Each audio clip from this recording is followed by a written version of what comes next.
Hello, chat. How's it going? I'm actually in a good mood today. And hopefully I can put you in a good mood as well, because I found the best subreddit in the world. It's amazing. And as I said before, please don't interact with it. I just want to see it in its natural form. It's like a natural park that needs to be isolated from the public so that you can watch it from a distance. Because if people interact with it, then its natural beauty fades away.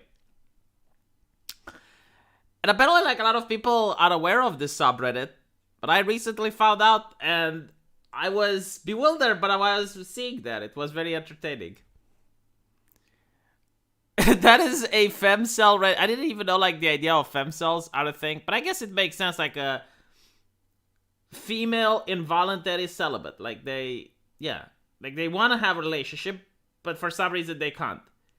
And I guess it's different than for men, right? Because with men, especially when you're a teenager and whatnot, like, it's very, very difficult to even get the attention of a woman if you are a little bit more socially awkward, if you're a little bit more shy, if you're timid, that it's a lot difficult, right? Because the ladies during that time, they go for people who are more outgoing, men who are successful. And if you're not that, then, well, yeah, you're even going to be happy if you get any attention. But with women, it's different. Like, women don't have the problem with getting attention, but they do have the problem with maintaining a relationship. So if you talk with a lot of women, they will actually tell you that the problem is not getting friend zoned. It's the way they consider it is getting fuck zoned. So they happen to find a guy that's willing to have sex with them, but they're not willing to go out on a date with them. They don't want to be in public with them. They don't want to present her to their friends. And every time they meet, it's like, all right, my place, your place. They have sex, and then that's it. So, yeah, like, that is the problem for women. Now, personally, I think that's still a better deal if you think about it, because at least you're getting more attention. Like, it's someone that, like you can actually get people to talk with you and whatnot. Like, you're not going to be completely isolated, but whatever, you know.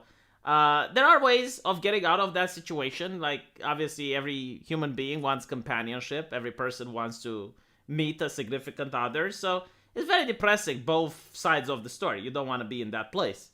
And every person can get out of the place, unless you're, well, obviously, if you're facing some, you know, like, congenital disease, or you have some really disfiguring abnormality, which makes it very difficult for you to be attractive to the opposite sex. Although, you know, I would say that there's this YouTuber, I don't know his name, but he makes these very short, entertaining YouTube videos. They're usually like, he's getting like millions of views. And yeah, I mean, I think he has a abnormality from birth, right? Like, he can only crawl on the ground and whatnot. But even him, I think he gets girlfriends because he's successful, right? Like, if you manage to be really successful and you're the best at what you're doing, sometimes, like okay, another example, Peter Dinklage, right? Like, Peter Dinklage, famous actor, right? He played Tyrion in Game of Thrones. And he's short, right? Like, he is suffering from a genetical abnormality. Like, he is a short person. And usually short people have a very difficult time finding a significant other. Because women like tall guys. But Peter Dinklage is married. Why? Because he is very good at what he does. He's very charismatic. Like, he compensates. Like, he can't change the height. He's not going to be able to change the size that he's being born with. But there are other things that he can change, and apparently he worked at them until he managed to be one of the most sought-after guys, actually. Like, he's got an entire fandom. If you see pictures of his fandom, you'll see a lot of women there. So it is possible, right? The take that you need to have from this is that never get discouraged and don't blame the cards you've been dealt with, right? Like, you can't change the fact that you're short. You can't change the fact that, I don't know, like, maybe you have a genetical illness or something. Like, that's something you can't change. But everything else you can. Right? Even your weight. Like if you're a guy, you can hit the gym and you can be in shape. You can change your attitude. Even if you're introverted, like I really hate the excuses like, well, I'm an introverted guy. I don't like it. Force yourself. Put yourself in social situations, all right? Like work on it. It's kind of like when you get into a car crash and you see it in a movie, right? Like they get into a car crash and then the person can't walk because he's got nerve damage and he has to do all of these exercises in order to be able to walk again, and it's very painful and difficult, right? You have to force yourself. If you don't force yourself, then yeah, you're never going to be able to walk again. Kind of like in Breaking Bad, you know, when Hank had the car crash and he wasn't able to walk. Sorry, Hank got shot, yeah. When Hank got shot and he couldn't walk, and then he had to do all those exercises with the doctor, and he kept at it. It's the same when you have like a mental blockage, like a problem, like you're introverted or you don't know how to act around people. Like force yourself, put yourself in social situations. Right? That's not an excuse.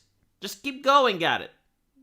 If you're not, like, no amount of psychology, no amount of therapy is going to help you if you don't want to be helped. It's kind of like trying to convince a drunken person to give up alcohol. They're not going to do it unless they want to. Like, unless the person realizes that alcohol is bad for them, they're not going to do it. And unless a person realizes that, okay, my problem is that I'm introverted and I need to learn how to communicate with people more. I need to learn better people skills. I mean, the only way you can do that is if you actually put yourself in social environments, right? Like when your friends ask you to go out clubbing, don't say no. When your friends ask you to go to a party, don't say no. Even if it makes you uncomfortable, that's a good thing. That's a good thing. I only found my wife because she thought I was like an outgoing Chad, even though I'm extremely introverted. Yeah, I mean, that is exactly it. You know, like there is an expression, fake it till you make it. That's what you need to do, right? You need to like, here's the thing. I used to be introverted. My God, like before med school, like when I was at law school, all the time I would sit in my room and I would play World of Warcraft. And whenever my friends would say, hey, let's go out clubbing, let's go out to the mountain, let's do so, I was like, no, thank you, no, not interested. And what ended up happening, eventually friends stopped calling me because they knew I would turn them down. And I had this very bad video game addiction. And yeah, I mean, I was single. I was living with my parents, and it wasn't healthy. Like I realized, oh my God, look, I'm becoming a little bit more savage. I don't know how to interact with people anymore. So I had to force myself in order to do that. But during that time, obviously, like no woman would look at me, and it's not that just women wouldn't look at me, men wouldn't look at me either. Like it was very difficult to even have a friendship.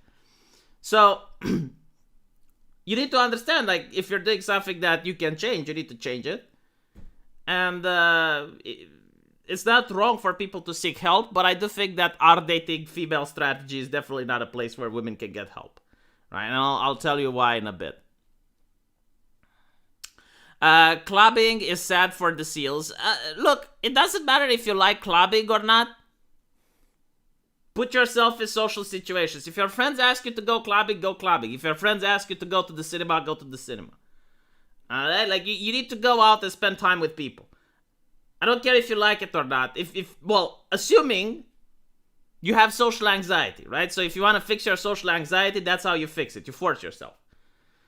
There's actually the way I saw people deal with phobias. So I don't know if homophobia is the same way you deal with, but with arachnophobia, people actually have to face the idea of a spider. So there were people who were going to this doctor who was making like a documentary on how to cure people of various phobias. And in order to cure people with arachnophobia, he had to expose people to spiders.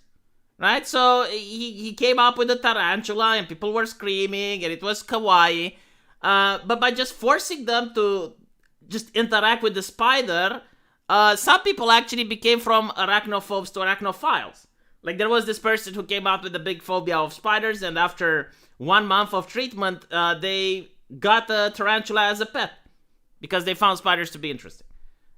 So that is like how you get rid of anxiety. You force yourself with that anxiety. You just try to power through. Exposure therapy. Yeah, I mean, I guess if it has a name, fine. I didn't know it's called exposure therapy, but that's how I dealt with my problems. And if I managed to do it, goddammit, so can you.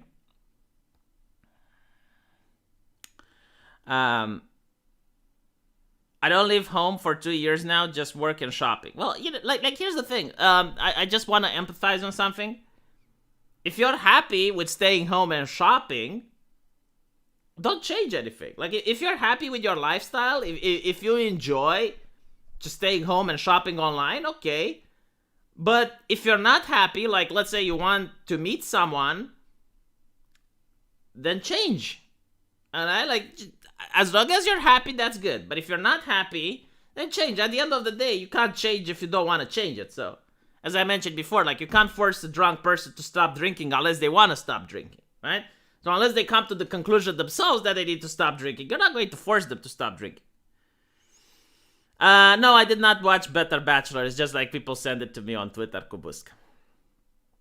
I did not defeat my arachnophobia because I'm not interested in defeating my arachnophobia. That's the problem, right? Like, I'm not interested in getting over it. It's not something that... Like, if I had a crippling, debilitating level of arachnophobia, then maybe I would have tried to change. But, I mean, it's manageable. It's just that I don't like seeing spiders. And, like, I'm not trying to change it. Oh, yeah. And I forgot to mention, like, as long as the government allows you to go outside. Because I don't want to spread any medical misinformation here. Like, if the government doesn't allow you to go outside, then be a good citizen and stay inside, of course. How silly of me. I forgot the timeline. People have to want to change to cause actual change. Yeah, it's exactly what I'm saying, right? Like, if you have a person and they're like, oh no, I don't want to do this because I'm an introvert. I mean, it's okay. There's nothing you can do about it.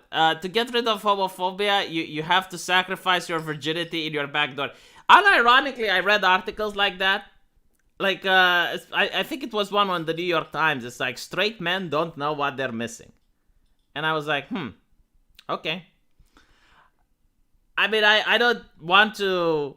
Like, I'm not attracted to grannies either. I hope I'm not going to see an article like, men who aren't attracted to grannies don't know what they're missing. I mean, I suppose, if they have one of those dentist apparatus, like they can pull their fake teeth out. Like, maybe that's an experience that I haven't been open to, and neither do I want to. But, it's something that... Jesus Christ. The idea, it's like, oh, well, unless you try it. Don't diss it until you try it. I never understood that expression. It's like, don't diss it until you try it. Like for example, I don't need to try drinking urine in order to know that it's bad for me. Like, just... Anyway. Yeah, I don't know what I'm missing, and like, this is what a lot of people fail to understand. Journalists and experts and whatnot. It's like, if you're attracted, it's not something logical, right? Because you feel attracted. So if you feel attracted and it's feelings, it's not something logical. It's not rational. I mean, I don't choose what I'm being attracted of. And you can't turn it on, you can't turn it off. Like, for example, if you see a hot woman that you're attracted to, you can't choose not to be attracted. You can choose not to act on it, that's different. But you can't choose, like, not to feel attracted. Alternatively, if you're not attracted, let's say you see a woman that doesn't attract you, you can't choose to be attracted with her. Right? Again, like, you can intellectually stimulate yourself and say, well, she's very wealthy, she's very rich, she's from good family, so I should marry her because it's going to provide me a good future. I mean, you can do something like that, but, like, that doesn't mean you're going to be attracted with her. And... I really dislike the idea. It's like, oh yes, you can convince people that they can feel... no. It's the idea, like, okay, if only we get chubby women. And this is something, like, look, they're actually trying to push for this, and it's, like, so weird, because obviously it's not working. And the reason it's not working is because... there's no study which shows that ever since they started doing this, you notice a change in society. But I don't think... you're going to get a change from this. So, you know, like putting chubby women into the roles of previously considered beautiful women. Like trying to change the standards of beauty by forcing corporations to adapt a new standard of beauty. I don't think it works that way, simply because it's like, okay, you feel attracted, right? It's not logical. It doesn't matter what you're seeing. You either feel it or you don't. This is literally like pray the gay away type of mentality. Like, no, you can't. But other than that, you know, gorgeous pic. What can I say? Absolutely beautiful. Too bad I can't see it. It's not in Romania, so it's I think it's at what is it called? Broadway? Yeah, I can't see Broadway, unfortunately. But I wish I would get to see it. By the way, there was this thing when I was in London. They had you know, the South Park Mormon thing? Like they had a Mormon musical from the creators of South Park. I forgot what it was called. But it costed like £100 to enter, and I'm thinking, Jesus fucking Christ. And all the tickets were sold out. And this was, I believe, like 5 years ago. Like 5 years ago, £100 to go see a theater performance. Like, that is just, wow. I didn't know, like, London has such a vibrant culture for the theater, but yeah. Send me a video of it. I would love to. Unless it's piracy. No, sorry, you can't, because that would be piracy. I don't do piracy. Piracy is evil. I can't recommend to people. Oh, yeah, the Book of Mormon it's called, yeah. So the Book of Mormon, which is made by the creators of South Park. £100 entry fee. I think it's like 200 now, adjusted for inflation. But still, £100, my God. Like, that was incredibly expensive. And it's kind of sad because I wanted to see it, but I didn't have £100. Jesus, £100. I would cry, honestly. Like, I would cry. Looking at £100 and giving it to another person, like, that's an emotion. You know, they say men don't cry. That would be an emotional moment for me. To have £100 in my hand and to give them away to someone. That would definitely make me cry. It would make my eyes moist. Broadway plays are musical and therefore trash. Yeah, I know, but like, there are a lot of good musicals. I mean, am I not supposed to like musicals? Am I supposed to be gender conforming and men don't like musicals or something? No, like, there's a lot of good musicals. The Sound of Music is a good musical. I'm sorry to say this.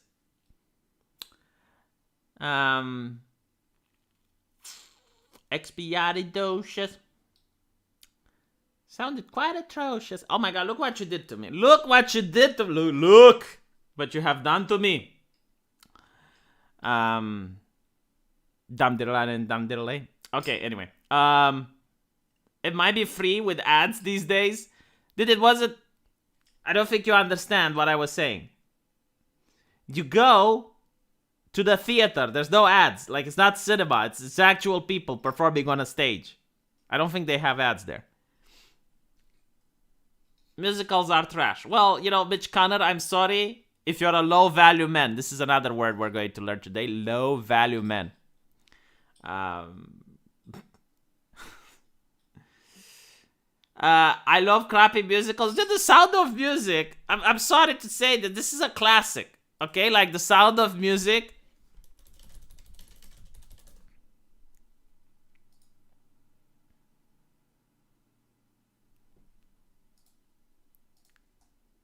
Like, this right here is art.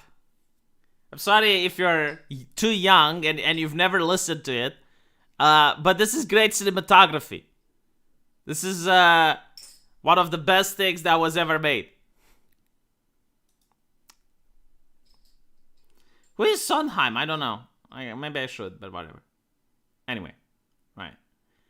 Willy Wonka is a musical? Oh. It depends. You know, like, some musicals are good. If you think about it, all Disney cartoons are musicals. Are you telling me you don't like Mulan? You don't like... I mean, you didn't like Mulan when they were singing that he is going to make a man out of you. You didn't like Beauty and the Beast. You didn't like Frozen, the music. Come on. Like, all of these are musicals, and they're great. Especially Tangled. Roman. He used to be a low-value man, but now he is low-valued again.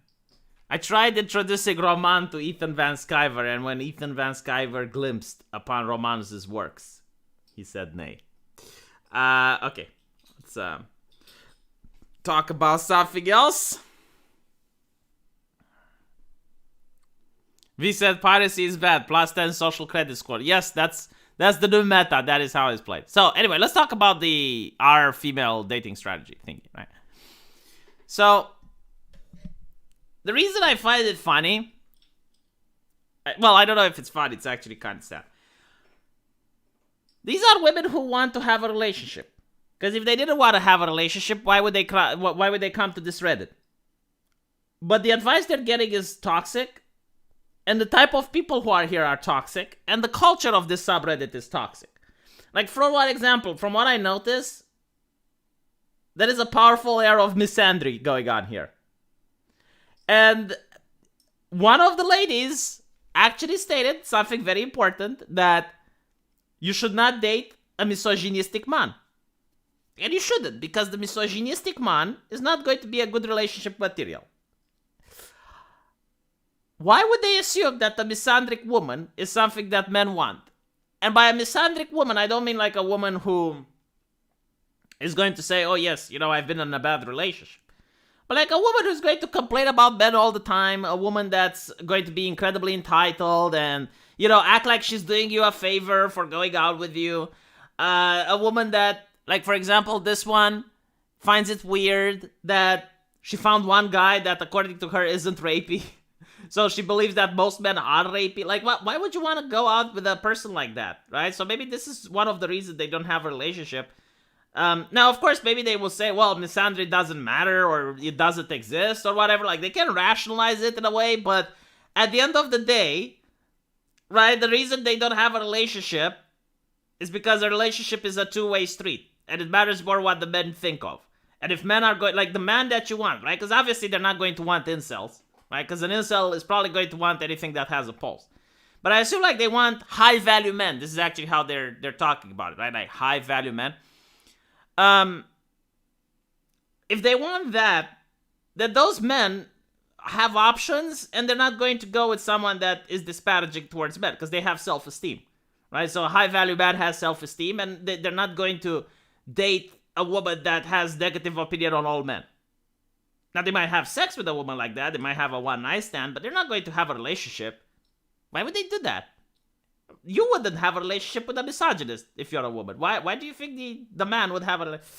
And by the way, like, here's something else that a lot of... I mean, I've never seen it mentioned in any cultural outlet, to be honest. So everyone assumes that, and this is based on reality, by the way, like women, especially young women, it doesn't matter if they're very beautiful or not, but young women, they have a lot of men that are attracted to them, so they have a lot of options.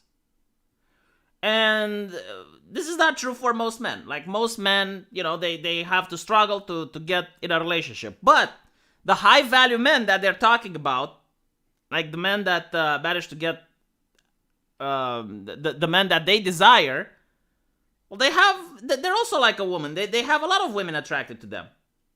Right? So they also have a lot of options. Like a high-value man, like if you think about a football player like Ronaldinho. My God, like Ronaldinho, I bet if he walks on the street, there's women asking for his phone number. Like there's women hitting on him. And I'll tell you why I know this. There was like that video with a woman walking through New York, and there's a lot of people that are like, hey, why don't you smile, señorita? Okay. There's another video with a male model. Like, I mean, he's buffed, he's good looking. He's probably working for one of these companies that require men to model for them. And he walks on the street and he's got like women picking on him and just going up and asking him like, hey, my friend likes you. Can I give her your phone number and blah, blah. And it's on YouTube. You can watch it. There's even men hitting on him. It's like, oh, big man. So that's like the thing. It's like, yes, most men, they don't have options. But if you're like the high-valued man, you have a lot of options. So it really depends. I mean, what is his name? Chris Cuomo. I'm willing to bet Chris Cuomo has a lot of fangirls. Same with PewDiePie. I mean, my God, I remember like watching PewDiePie for the first time, meeting his fans in real life. Those fans grew up. They were over 18, and there were a lot of ladies there. Right? So, like my point is, if you're like, imagine that guy that has a lot of women, and he can choose from a wide array, and you go up to him and you're all acting like filled with ego, and you're treating him as if he should be grateful that you awarded him with a date. He's probably going to be turned off by that. Like if you're going to the date with the idea that this is not a mutual interview and both parties are trying to see whether or not they're fit for each other, if you're going to that date like you're doing the man a favor, and you're interested in him, yeah, good luck with that. But I don't think like they're going to give that advice on this website. Yeah, Kyle Rittenhouse does have a lot of fangirls. Like, I seen it. And progressives are very upset about this situation. But by the way, this is something really weird in American culture. I don't know if it's in any other places, but in America, like, you have a lot of cases in the past with serial killers, right? I mean, they went on the media and everyone knows about them. And apparently, like, those serial killers in prison receive a lot of fan mail from random women. Obviously, it's not all women. I'm not saying that, but it's so bizarre. Like, I'm trying to think if I saw a woman do... Like, if a woman is a serial killer, would I write a mail to her? Like a love letter or something? If she's in prison? Like, why the fuck would I do that? It is so strange, isn't it? It's so bizarre. It's like one of the last things you would expect someone to do. It's like... It's weird, isn't it? Is it something about fame? Is that it? Like that they're famous? I don't know. I mean... They don't do that with... or maybe... Did they do it with bank robbers? Okay, like that's how you would know if it's fame. Would a bank robber get a lot of love letters from random strangers? Well, yeah, obviously not all serial killers, just the one that the media focuses on. It's not bizarre? How is it not bizarre? It doesn't happen in other countries. It's a pure US phenomenon. There was a guy in prison that women fangirl over because he had the Chad jawline. Well, you know, like, I mean, if you get to see 18 supermodel that goes to prison, yeah, I'm pretty sure guys would fawn over that. I mean, it you know, again, like, if you feel attraction, it's a feeling, right? You have to see a picture of a person and you feel attracted. It's not rational. Like, it's not something that you use your brain to figure out. Griant sends love, like, get the fuck. There was a 4chan thread of men simping over a real life yandere. Okay, yeah, I actually saw that and I found it to be disgusting. Okay, so but the thing is, it's 4chan, right? So those men would like, there is a possibility that those people were just taking the piss, like they were just saying things to be edgy. So I don't. I mean, with the letters, with the love letters to prisoners, like that, I don't think they're faking it, right? Because you're writing the love letter, you're buying the stamp, you're sending the mail, like you don't get anything out of it. Like, no one knows that you did that except the guy that reads it. On a public forum, like, people can just be edgelords, so that is different.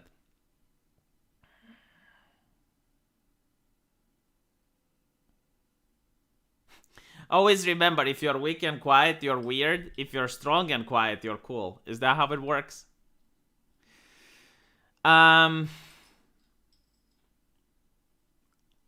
It's no different than them going after military members and uniformed men. No, because that's different, right? Like, a military man has discipline. Like, is that discipline aspect that attracts them, and it's bravery and the fact that they're courageous. I mean, they're willing to put their life for their country. So it's different. I mean, it's the same with a firefighter. You know, like, women are proud to date a firefighter. it's because he's putting his life on the line for other people, and that is something that's stimulating. Let's put it like that. Plus, like all these men, firefighters, soldiers, so on and so forth, they're well built because they need to have upper body strength in order to do their job. Soldiers are authorized serial killers. I don't think it's that aspect that attracts them, though. I mean, yeah, like being a soldier, like part of the job might be to take out the enemy, but I don't think, like, for example, I don't think women would be attracted to, like, a very weak-looking individual which works at the military operating drones, right? So, the type of people that do drone strikes, like literally anyone can do it. Like anyone can sit behind the computer and just click a button. And I don't think like women would be attracted to that person. I don't think like women were attracted to the pilot which bombed Hiroshima and no, I don't think it works like that. So that's why I don't think like women are attracted to soldiers because of the killing aspect. I think they're attracted to soldiers because of first of all, the physique. Secondly, the discipline. And thirdly, the idea of putting your life on the line, the courageous, the bravery. That's why women are attracted to soldiers. America had highest number of mental women. Okay, let me debunk. I'm going to debunk something right now when it comes to psychiatry in America, right? People in Eastern Europe, for example, they don't trust psychiatry as much as people in the West because the communists use the idea of punitive psychiatry. So they would use psychiatry as a way of locking dissidents up. Like it was a punishment for dissidents. So they would find random mental illnesses and lock problematic people away. And because of that, even today in Romania, people who visit a psychiatrist are viewed as... Just by going to a psychiatrist, society will view you like, oh my god, why are you doing that? Like, are you crazy? So there is a lot of stigma towards psychiatry. And because of that, it's probably why, like, if people refuse to go, they don't get diagnosed. So in America, like, probably more people go visiting a psychiatrist and more people get diagnosed. And that's why, like, America has a record number of cases. And then it's with the depressing, like women that are on antidepressants and whatnot. The thing with antidepressants, I took them as well for a while. Was a very short while, actually. I took them for, I believe, like 1 or 2 months. And was very easy to get them, like surprisingly easy to get them. Like you just go to a psychiatrist, you tell him that, oh, I'm being depressed, and they give you the pills, right? So you need a doctor's note, but one visit to the doctor and I already had like some happy pills. And at first they actually worked, but after a while, like my body got used to it. So yeah, I guess like I was supposed to get a higher dosage, but I didn't want to, right? And I gotta say, when I stopped taking them, I felt really bad. It felt like very dizzy and like, no, I'm never, like, even if I were to get through the worst depression of my life, I'm never getting the pills again. But what did work was actually doing some exercise, right? So just going out for a jog. After I would finish 3 laps around my block, I would feel great. So what I'm saying is that most doctors nowadays, like they're really fast on the pill. It's like, here you go, here, have the pill. But they're not trying to, like, okay, well, can you change your lifestyle first? Can you do something else rather than take the pill? Right? So it's an interesting thing. But again, that's just my experience. Meanwhile, in America, are self-diagnosing themselves. Well, like, look, if you think about it, and I think I had this conversation a couple of days ago. How many people would be considered quote-unquote healthy today? If you look at psychology. Because they got so many syndromes, right? Like they got ADHD, they got bipolar disorder, they got depression. They like you get like a whole array of mental illnesses that can be diagnosed. To the point where I'm curious, like if they can actually find a person that's healthy.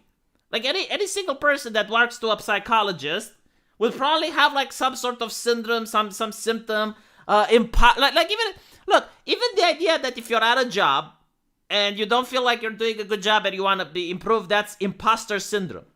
Like literally everything is a syndrome nowadays.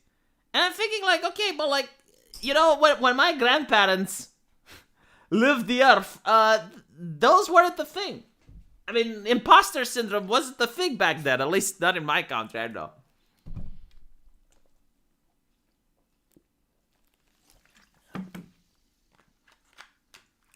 No, I don't think, like that's what I'm getting at. I don't think people are less mentally stable today than they used to.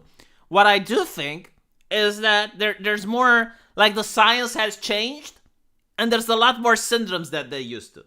Like we diagnose people with a wider array of illnesses than we used to. So that's why you're going to have this problem. I don't think like people are more mentally unstable. And not only that, like if you look at autism, the way they used to diagnose it a couple of years ago is not the same like you diagnose it now. Like now, the test is a lot more sensitive, quote unquote. So the same person, if he takes a time machine and goes in the past, he wouldn't get diagnosed for it. But if he goes in the present, he does get diagnosed for it. More women in America are on pills in general. Hormonal pills have been shown to cause effects on the mind. I don't know about that. From what I learned at med school, it was that they can cause blood clots. They can increase the risk of cancer. And they advised us to just use the condom. Like try using the rubber rather than going on the pill. Also increased chance in obesity. Like there was a big array of things. So they like at gynecology they advised the ladies to try to avoid the pill if possible, and always go to a doctor to get a prescription. Schools get more funding for special needs students, so it's often teacher diagnosing boys to be sent to the psychiatrist. Well, I mean, if there's a financial incentive, it might be why in America it's different than in Romania. Mental sickness is increasing. It's not diagnosed more often. How would you know, though? I mean, maybe you're right. I don't know. I'm just looking at the way they're being diagnosed and the number of people that are checking themselves. Like here's the thing, right? Like you might have something, but if you don't get checked, you wouldn't know. I mean, I don't see more people around me suffering from illnesses, right? Like that's the thing. So I usually base myself on my own experiences, as they like to call the lived experience. I don't think like the people around me or that the new generation is more abnormal than mine. So I don't know, like maybe whatever. Let's go to this one. So, is the bar actually this low? That we are just so happy to find a guy who isn't rapey. And I love the fact like this is an American thing. Just censoring one letter from a word.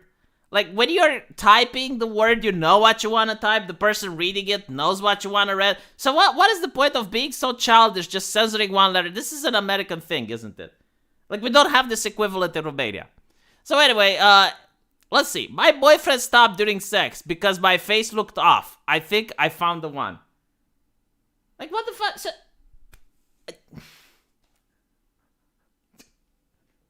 what?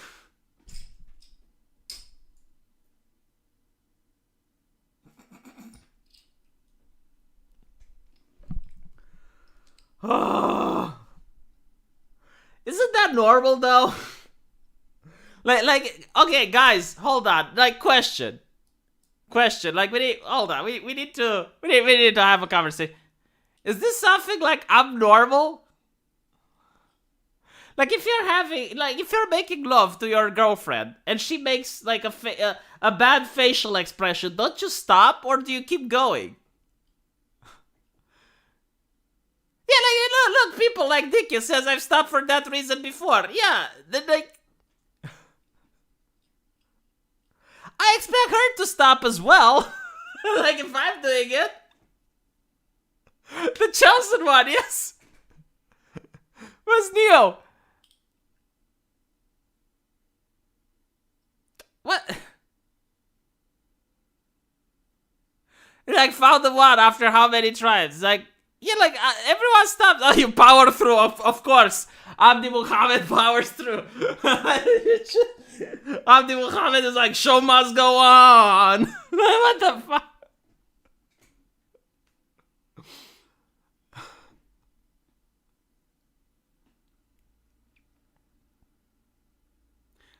Like, that did I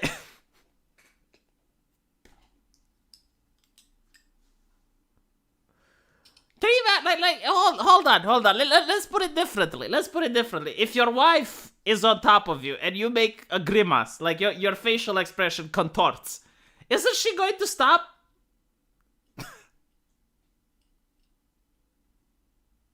If she continues to bounce, then you don't get the fuck out, Ray.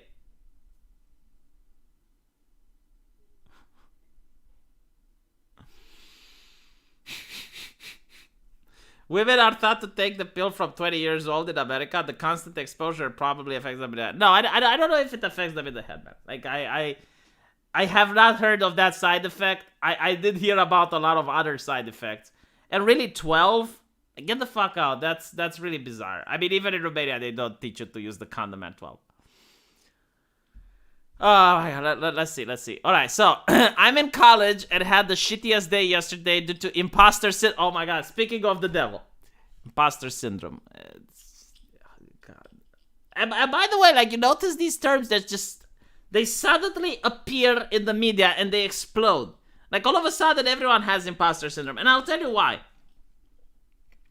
When we did psychiatry in med school, a lot of people would recognize... Like this, okay, ask any med school student. This is not just for me. Ask any single med school student that you know, when they're reading about psychiatry, just how many times do they think, oh my god, I have this illness? And the reason for this is that we probably do. Like, our brains function to the point where we might have a lot of psychological illnesses, but they're not considered illnesses unless they're disabilitating your life. Let me give you an example, okay? Masturbating.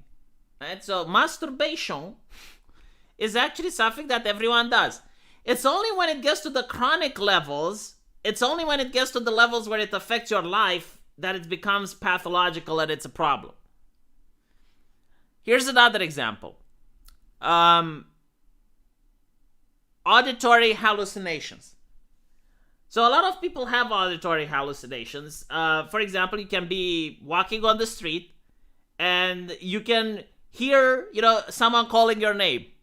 And you turn around and there's no one there. Or you're in your house and you think someone knocked at the door or someone had his phone ringing. And when you look, there's nothing there. Now, auditory hallucinations happens to a lot of people. But they're very rare. It can happen once a year, once every 2 years. Like, it's something very rare. But almost every single person, like, I think I heard something. And there's nothing there. Okay? So, you would be suffering, like, you would be a schizophrenic if you hear the auditory hallucinations constantly to the point where it's interfering with your normal life. So the idea of, and by the way, yes, I heard the joke. It's like, oh yeah, you're confessing. Every single time, like, a med student talks about this with another person that's not at med school, they're like, hey, you're self-confessing. Should I get a doctor's note though? Anyway, moving on. The idea is that it's a pathology when it's influencing your life to the point that you want to seek help. So the idea of imposter syndrome is when you feel like you don't belong, like you're in a profession. I actually had imposter syndrome with YouTube, right? So I was at med school and I was making $300. Sorry, I finished med school and I was making $300 a month. And then I go to YouTube and I was making $500 a month at the time. And I'm like, dude, I don't deserve this money. I don't feel like what I'm doing is worthy of this amount of cash. I'm talking to a microphone. Why am I making so much money? So I had, like, I guess I had imposter syndrome But it wasn't I don't think I should have been diagnosed with it because it wasn't disabilitating my life. If I was to be like, okay, I'm making way too much money, I will stop. And I wouldn't be able to record videos again because I would consider it's like, no, I shouldn't be able to do this. Like, this is not okay, this is not okay, this is not okay. Okay, then I would have had a problem. Then it would have been disabilitating. But what a lot of people do is that they read a couple of symptoms from a psychiatrist and they self-diagnose.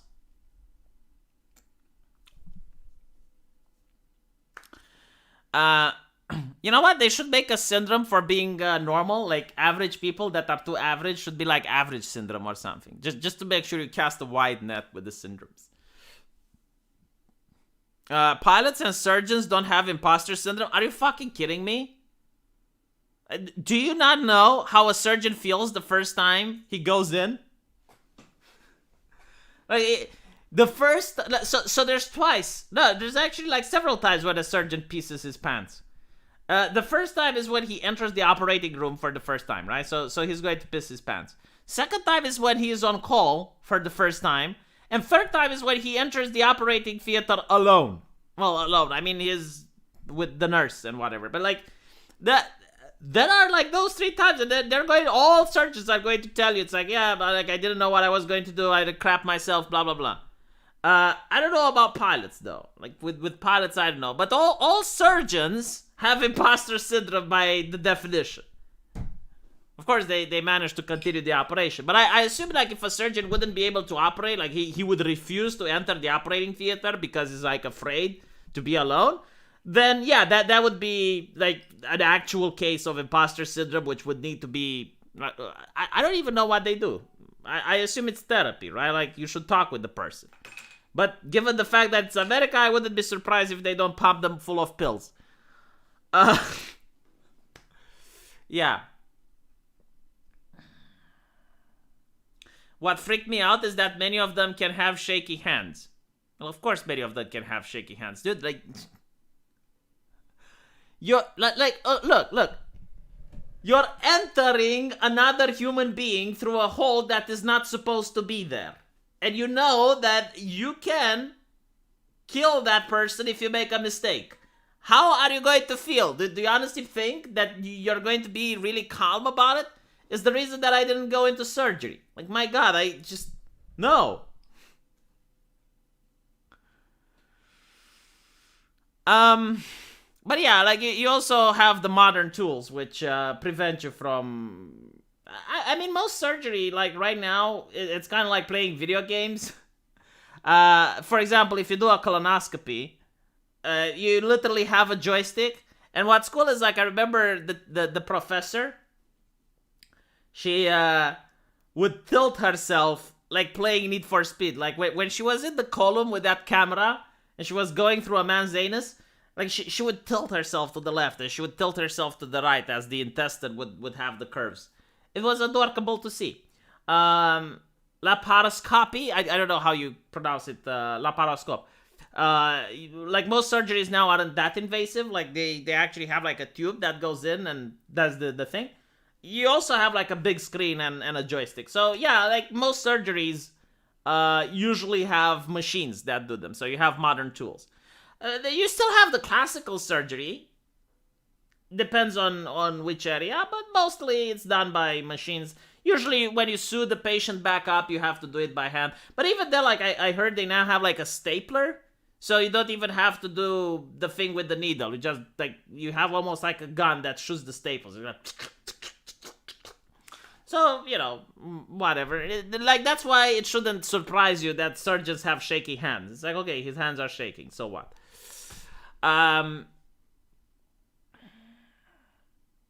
Imposter syndrome is something persisting, like feeling unworthy even doing it for a year. Like, okay, but do you stop doing it because you feel it? Does it make you depressed? Like, what?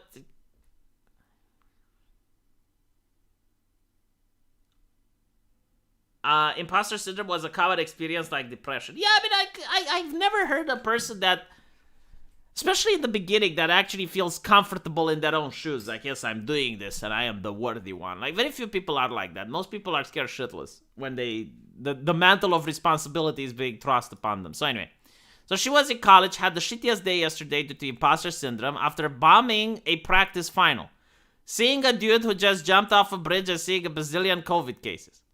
I went to my boyfriend's house to have dinner afterwards, and we had sex. Sometime in the middle of it, I got out of it and wasn't feeling it anymore. And I guess my face displayed that. I tried for maybe a minute to continue being in the mood, but I just couldn't, and I was about to ask my boyfriend to stop when he goes, "Baby, what's wrong? Are you okay? Something seems off." And then somehow I burst into tears about just everything stressing me out. And he pulled out and just held me. And after that, I calmed down. He asked, "Baby, I just want to know. You never have to have sex with me. I want you to always have sex when you want to, not when I do. I have a hand, and Pornhub exists. But most of all..."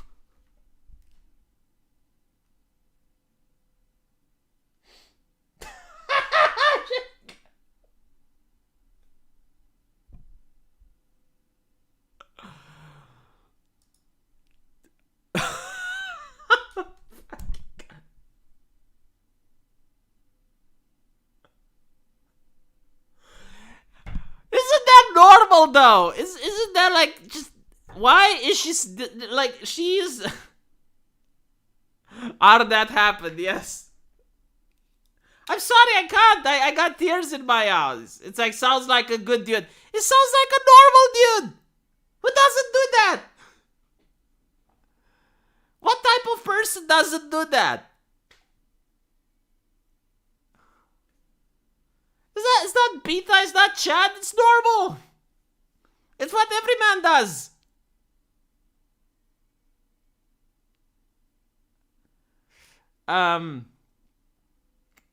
Shut up, Roman, you do it as well. You talk the talk, but I know deep inside, you do that as well.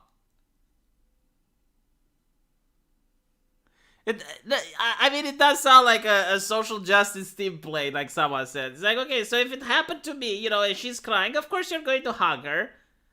But I would just feel awkward, like I wouldn't know what to say, to be honest. It would then just be weird.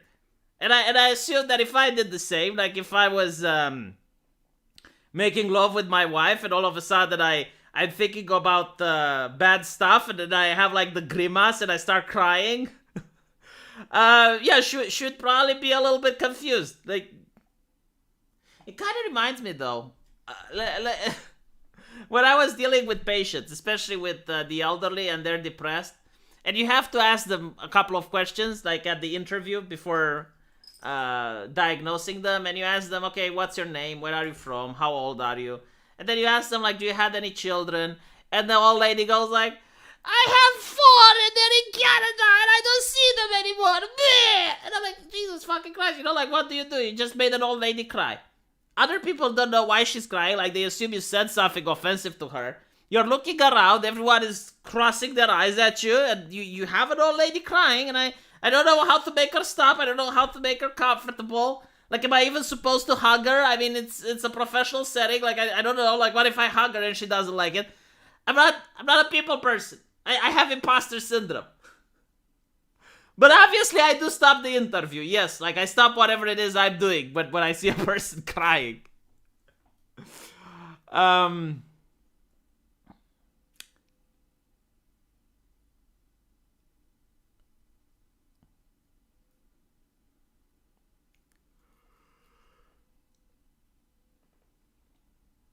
Most men would do their best not to show how mad they are. Why would I be mad?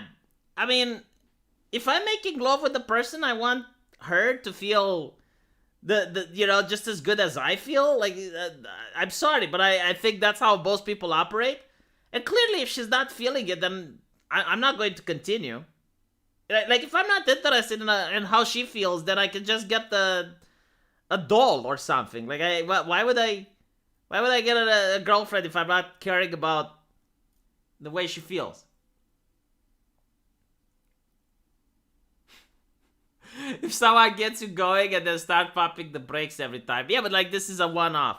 Like, yeah, obviously, I mean, if I were to have a girlfriend and she keeps hitting the brakes every single time, then it would probably end the relationship, right? I mean, I would just have the conversation. It's like, look, it just doesn't seem it's working. Like, I'm sorry, but Maybe I'm not the one. Maybe you need to find Neo. Let's see what else we got.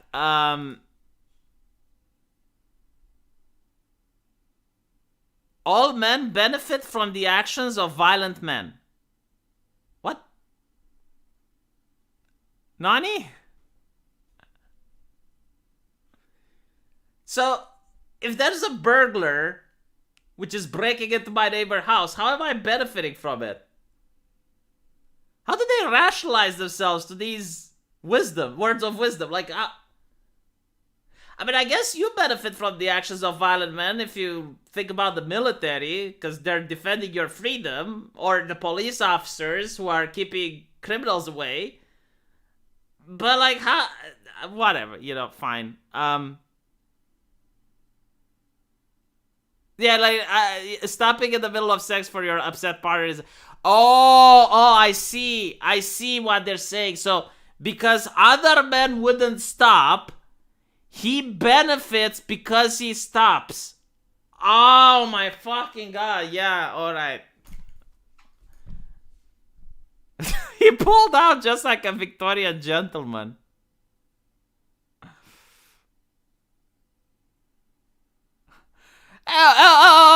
Look at the judgmental. Like, it's still not enough. I have a hand, and porn exists. Don't worry, baby. If you don't want to have sex, I'll just watch some other woman getting sex.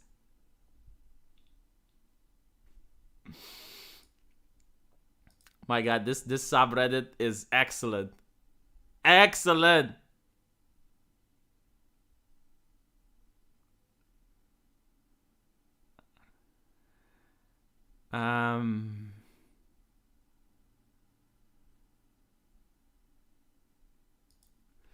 Alright. Speaking about fighting sexismus, there's nothing better than assuming people have value, right? Like, you can't do this with women. You can't say that. Like, for example, if you have a beauty competition, like, there's actually guys who got in trouble at school or at university and they got expelled because they would talk on Facebook. It's like, how would you rate this girl out of 10? And apparently, like, no, you can't assign a number because that's sexist, that's misogynistic. But here you get to see men having low value or high value or whatever. So she wants to know the opinion if this man has low value. I recently met this guy, one of my friends. He's good looking, really nice to people, well-paying job, very important, and has always been wonderful to hang out with. My friends think she could set me up with him, but warn me that he is a virgin. My gut reaction is that this is a major red flag.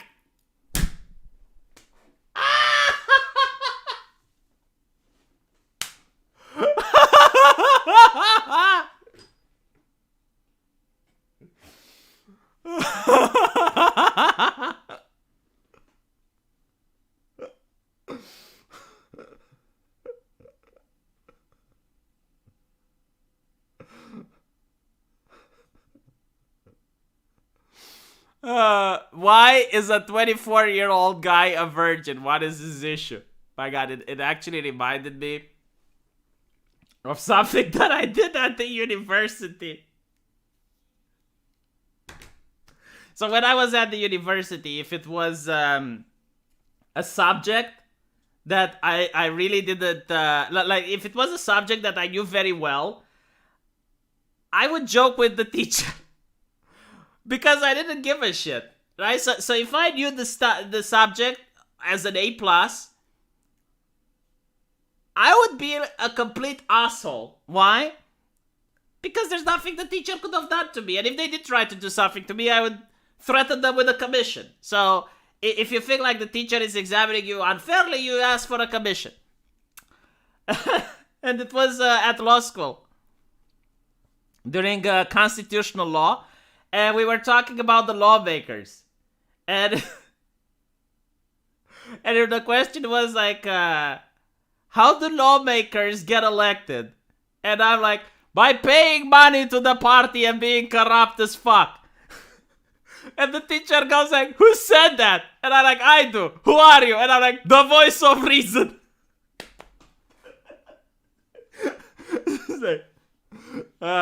But anyway, right? It's just like the reason I'm freaking this.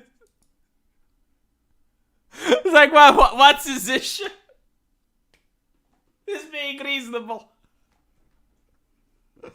Another thing I'm worried is that if a guy's not had sex, surely he'd be bad at it.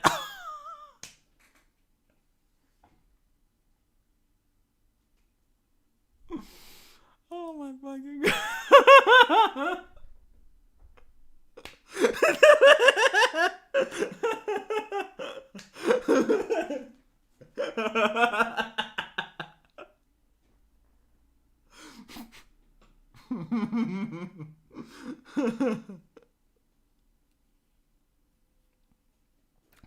Oh my god, if I were to tell you all the escapades I've had at the university. I guess like the ones at med school were even worse because at law school I was doing it on the state money, right? Like I was still a kid. Well, I was still young and naive. But when I went to med school, I just stopped giving a fuck because I was paying for it. And it's like, bitch, it's my money. You're the one there to serve me. Alright? I'm paying for an education, so fucking educate me.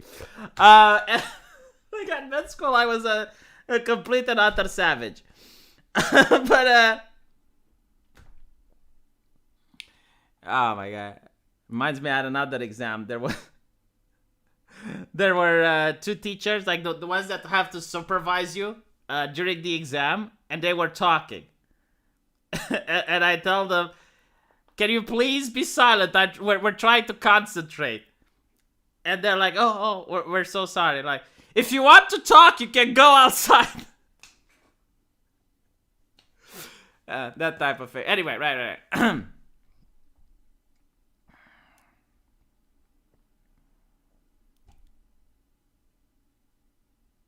go back to the thing. I got holy shit, I got a lot of super chats. Have a little V already, go make babies. Says Darf. Darf, stop oppressing me. At least you're not telling me to go have a holiday. That's good. I already made a video about complaining about tourism. Finally caught your life. Here's my contribution to the Christmas funds. Oh my god, I'm going to have an excellent Christmas now. So, here's the thing. This lady, like, I don't know how old she is, but,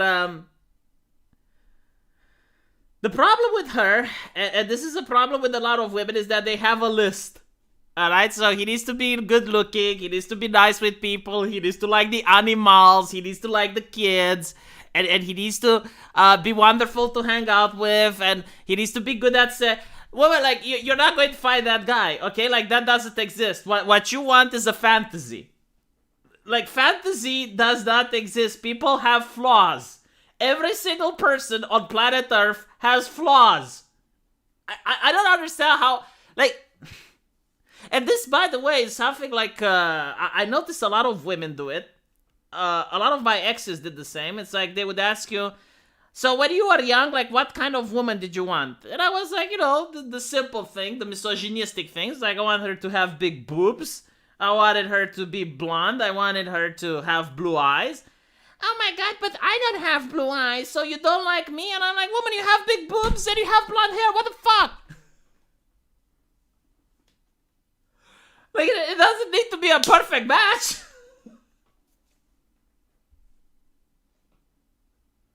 We're not trying to see if the dollar is original. We're not checking to see if the dollar is counterfeit.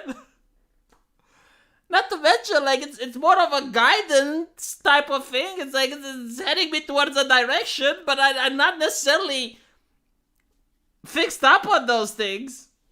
And by the way, like, there were definitely certain things that I would say that's a big no-no. Like, for example, I never dated women without breasts. And it's just like, I don't feel attraction. I'm not saying there's anything wrong with them. You know, a lot of people are into that. It's just like, I wouldn't feel attraction.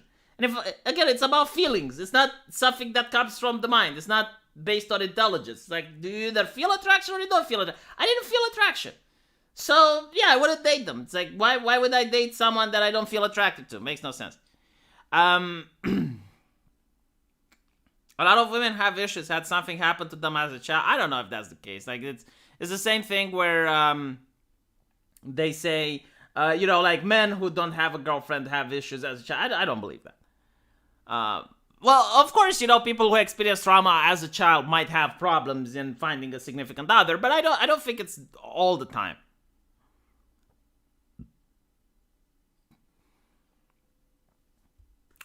Anyway, let's see what the people are saying. So, 24 isn't necessarily old for a virgin of either sex. However, if it gives you the ick, it is a red flag for you, and that's fine. Why? This is something that I don't understand. It's like, why ask a question and the answer is do what you want? It's weird. Like, if I ask a question, like, I rarely ask questions, but when I ask a question, I actually want to know what you think. Don't tell me it's like, do what you want. Because of course I can do what I want. Like, I don't need you to tell me to do what I want, but if I'm asking a question, it means I want your input on the subject. It could be an indicator of a guy who is unsure about his sexuality. Oh, so he might be gay.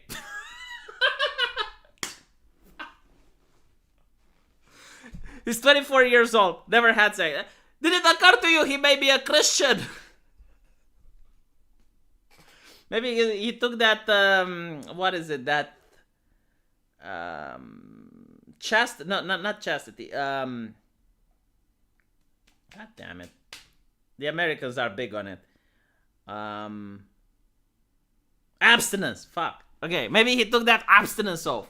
It actually came in, like, I was at an evangelical school and they gave us like all these abstinence rings and they asked me to wear them. The teacher like placed all these abstinence rings on the table and they said like, who wants to take the vow, wear the ring. And my colleague asked me like, don't you want one? And I'm like, if you bring that thing anywhere near me, I'm throwing hand. But anyway, so could be he suffered an illness or disability in his childhood.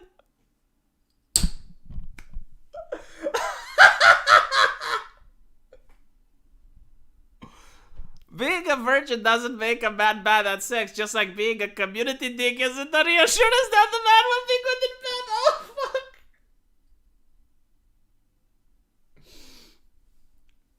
Wait, I love it. Like, the first thing they're thinking about it, okay, there must be something wrong with him. It's like, there is no way. That's just like, what if, like, he never found the person that he loved? Did that occur to you? Like, what if, like, up till now, he didn't consider dating? Or maybe he, like, here's another kicker. Maybe he was in a relationship, but the woman didn't want to put out, and he didn't want to force her, and they stood in a relationship like that for several years. I mean, I know cases like that. Like, maybe the woman just didn't want to do it unless she got married, and he didn't have a plan to marry that particular woman, so they never had it. Why do you assume that he must be disabled?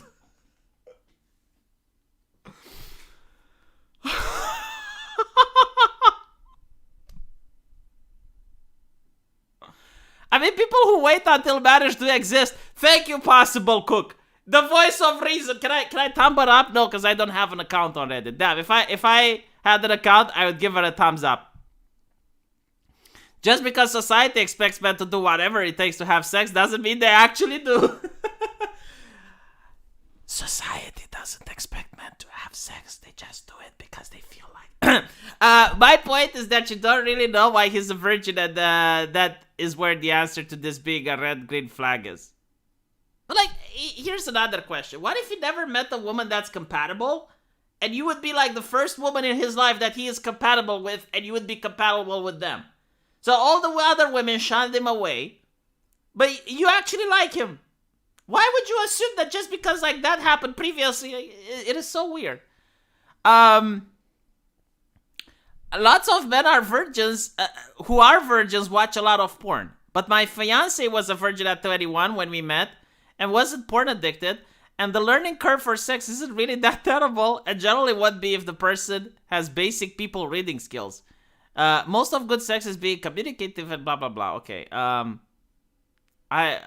No, seriously, like, this subreddit is just utter gold. It's a gold mine. It's like, okay, he's virgin at 21. He must be disabled.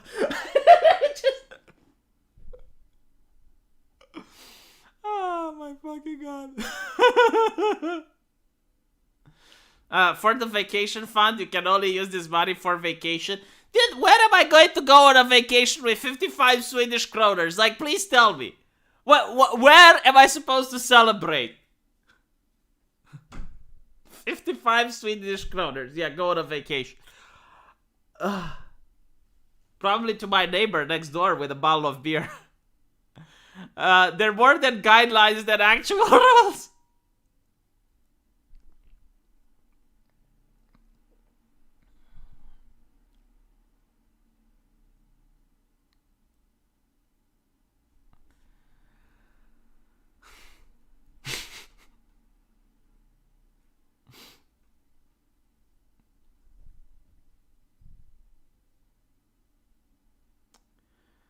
Oh my god, let's see what else they have. Like, oh, I never laughed so hard in ages.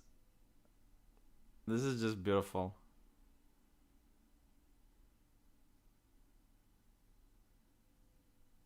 I can't show you this, but if you go on the site, you're going to see a woman being upset about what is called cultural misogyny. And she is reading an article, How to Cure a Feminist. Pretend to share her beliefs. Published in the Maxim magazine. Beware, ladies, vet the men claiming to be advocates. Cure a feminist, says the article. Turn an unshaven militant protesting vegan into an actual... Oh my god! I didn't know that these articles exist!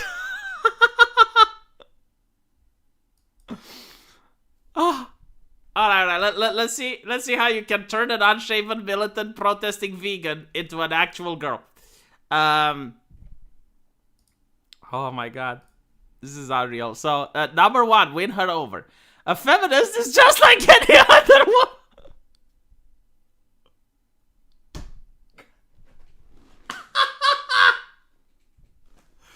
She will give you the time of the day if you don't know how to approach her. To prove you're not part of the dreaded pensionarchy, penisocracy. Pretend to share her beliefs, but hide your lack of actual knowledge of feminist issues, and show her how much you value her opinion by asking intelligent questions. What must women do to earn equal pay for equal work? Oh my god. This is so subversive. Has Gloria Steinem's marriage hurt the feminist agenda? I mean, this is clearly sarcasm. I don't think anyone is reading this instruction manual. Or did you see Cagney and Lacey on Lifetime last night? Open her eyes. Don't just wait for her to think differently. Give her some options. Begin by discussing lipstick feminism, which is far more moderate than the combat boot variety. She can be a girly girl and still be a feminist, explains Jennifer Bumar. There's no need to eschew things like shopping, makeup, or boyfriends. Don't think she's ready for a Maxim subscription just yet? Sign her for Bust, a feminist-like magazine that says women can be independent, strong, and relatively hairless. Treat her right. Oh, this is probably the worst thing, isn't it? Once a relationship is established, you should treat a feminist just like you treat any other girl you're interested in. As long as you're not overbearing, she won't object to your opening the occasional door, picking up a check. Next, unlock her repressed Barbie fantasies and buy her a tight tank top with feminist printed on chest. Tell her she looks great, but try to avoid phrases like "but delicious." I'm dying, chat. Help. I'm dying. Shift our focus. To preserve any chance of getting your chin buttered, you'll have to reshizzle her feminist interests so you can actually spend time with her. Focus on the things you have in common. The sex-starved marriage author says, she likes pro softball. Take her to a major league game. She's a staunch environmentalist. Go camping. I don't think like environmentalists care about camping. Like they love taxation. Like take her to the place where you pay your taxes. That's what the environmentalists like. Okay. After you did your taxes and you take the big bucks to the government, that's what environmentalists love seeing. She supports a woman's right to reject the outdated, moral, male-dominated society. Tell her to get closer to your mic. Oh my fucking cringe. Oh god, this is cringe even for me. This one is for the second monitor found. Only for a second monitor or pay it back. You know, that's actually like, you can sue me if I don't do that. It's like, I'm dilapidating funds, or what is the actual legal speak for it? Environmentalists hate being in nature. Man, environmentalists love their iPhones. They love their air conditioning. They love their big screen TV. Like, what are you talking about? Environmentalists in nature. The only time an environmentalist loves something is seeing other people being good boys and paying their carbon tax. That's what they love. Seeing corporations raise the price money. Seeing someone close another nuclear reactor. That's what they love seeing. KGD and Lacey was an 80s cop show with two female detectives, very popular in the LGB community. KG was the Dirty Harry partner that got shot. Oh, I see. I didn't agree to buy a second monitor with it. No, but like, if you get money and it's like you need to have this money for this thing, use this to buy an emergency Reddit inhaler. Remember, in case of cringe, breathe deeply. Buy fucking god, like the things. To be honest, like, the last one wasn't the fault of Reddit. It's just the article. Like, it's so cringe. Like, why would you even try to change a person? Is what I don't get. Like, why would you marry a feminist just to change them? It's like, what are you accomplishing? Just no. Just marry someone that's already to your liking. What? Like, if you're disagreeing fundamentally on a couple of issues, then it's probably not a good relationship. Don't get into a relationship to change the person. Get into a relationship because you're interested in that person for who they are. Why are environmentalists afraid of nuclear power? Well, how are you going to pay carbon tax if everything is nuclear?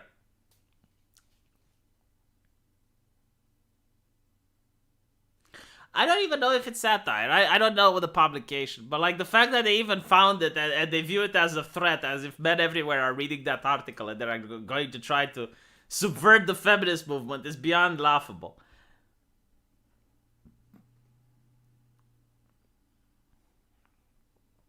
Dude, I don't want to... Like, I understand that there's a culture war and... You know, you can be like, oh, you're turning the other side into allies, but I wouldn't do that. Like, I wouldn't have that commitment to just have like a relationship with another person, and like risk having my life ruined because you know, we have fundamental ideological disagreements. Yeah, it's literally the thing. Like, I can fix her. I can make her better. I can fix her. Like, she's like a broken doll, and I can put her together. No, fuck that shit. No. And by the way, this is true advice for women as well. Like, why would you do that? Why would you get a man that's broken just to fix him? Don't do that. You might get hurt. Emotionally.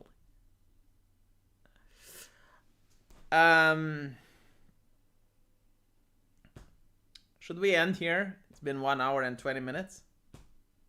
Or should we read one more? Alright, let's... I don't know if I can read one more, though. I mean, I'm laughing so hard.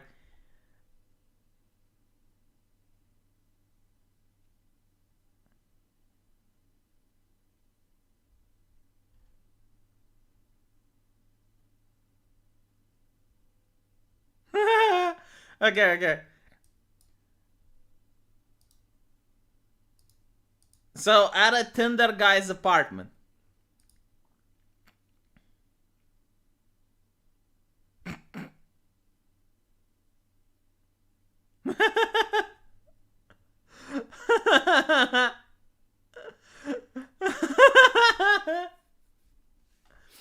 Yeah, here's my advice. Stop using Tinder.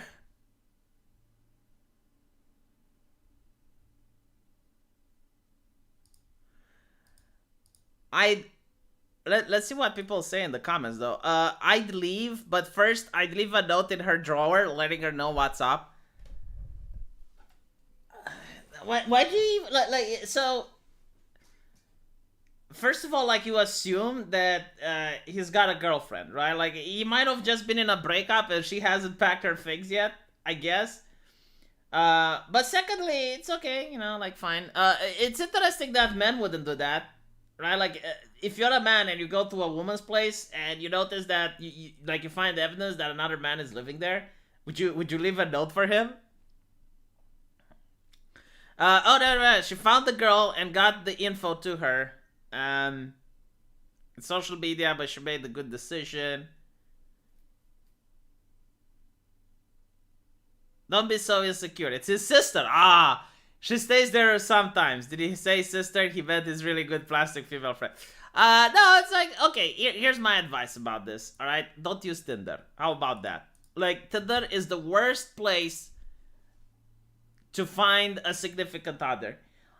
Like, Tinder is just good. And honestly, like, this, everyone knows it. Like, Tinder is just a place for people to have a one-night stand. Like, if you're into one-night stands, yeah, use Twitter. Use Tinder.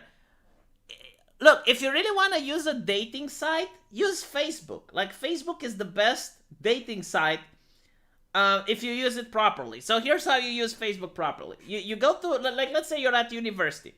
Or you have an interest. Like, let's say you're interested into board games or something. You join a community group that focuses on that activity that you like doing. And then you look at other people who are engaged into that activity. So other people at your university, other people who are into board games and whatnot.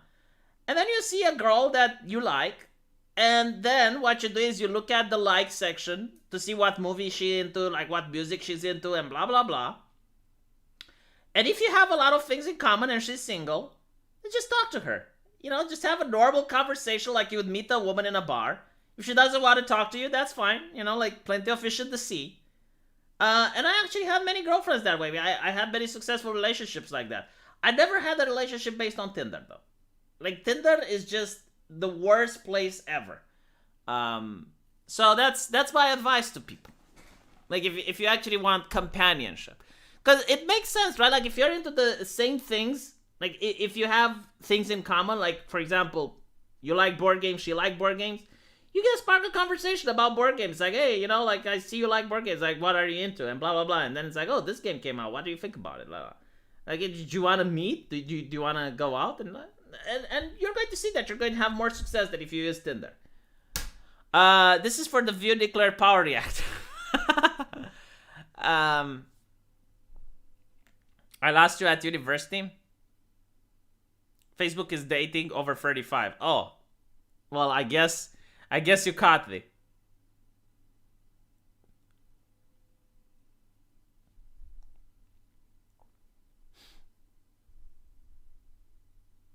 What kind of women like board games? You'd be surprised. There's a lot of women that like board games. Like, for example, there's this board game store in my town. And there were a lot of girls that were into it. There were a lot of girls that were into Magic the Gathering. There were a lot of girls that bought actual board games, even complicated ones. So you'd be surprised, Just find a hobby that you have. And you'll find, like, you can even join a political group. You can join, I don't know, like, there might be, like, a political party in your country that has young people interested in. So you can try joining that, and you can find the people that are there, and you can even start talking politics with a woman if you know. Just talk to her like a normal person, like you met her at the bar. Like, don't just hit on her. Just like try to see if you have things in common. Try to see if you enjoy talking with her, and after that, you can notice if she's into it as well. Because, like, if she's interested, she's going to respond to you. If she's not interested, she's not going to respond. And then if she's interested, then ask her out. The way it's done. Yes, Lex. Gabriel knows. What do women like? Flowers? I think they like flowers. Okay, if you join like a flower community, like there might be flower groups. I think you're going to find like 48 or something. That, like, on Facebook, there are groups where people talk about flowers. I mean, if you're into gardening, you can do that. Like find something that you're into, that you're really passionate about. And then you're going to find someone that's also passionate in the same thing that you are.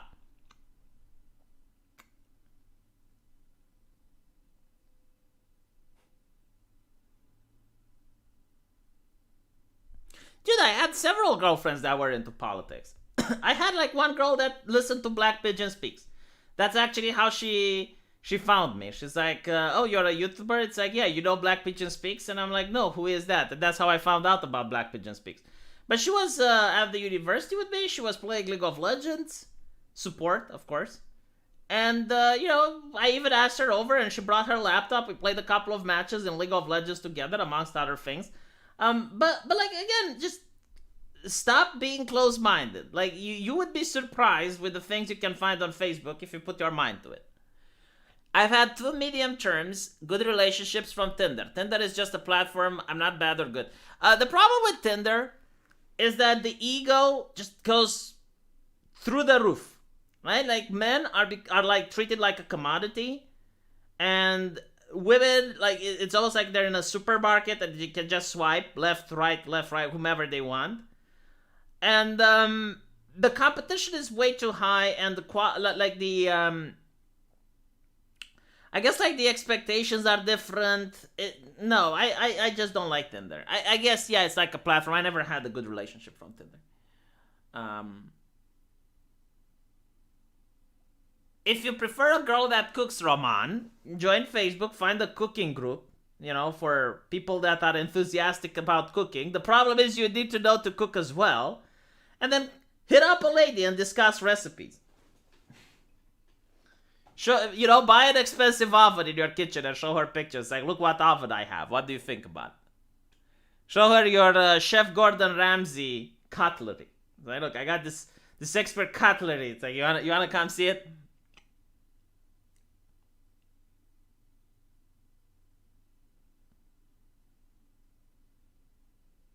Women in Hungary are culturally discouraged from video games and anime.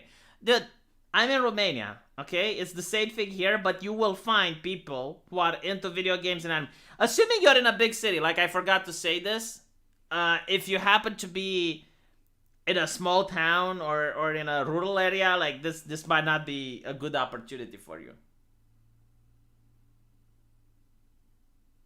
No girls on cooking channels want the man to cook for them? It depends. Anyway, thank you guys for watching. I'll stop here. And thank you for the super chats. I'll see you tomorrow. Take care.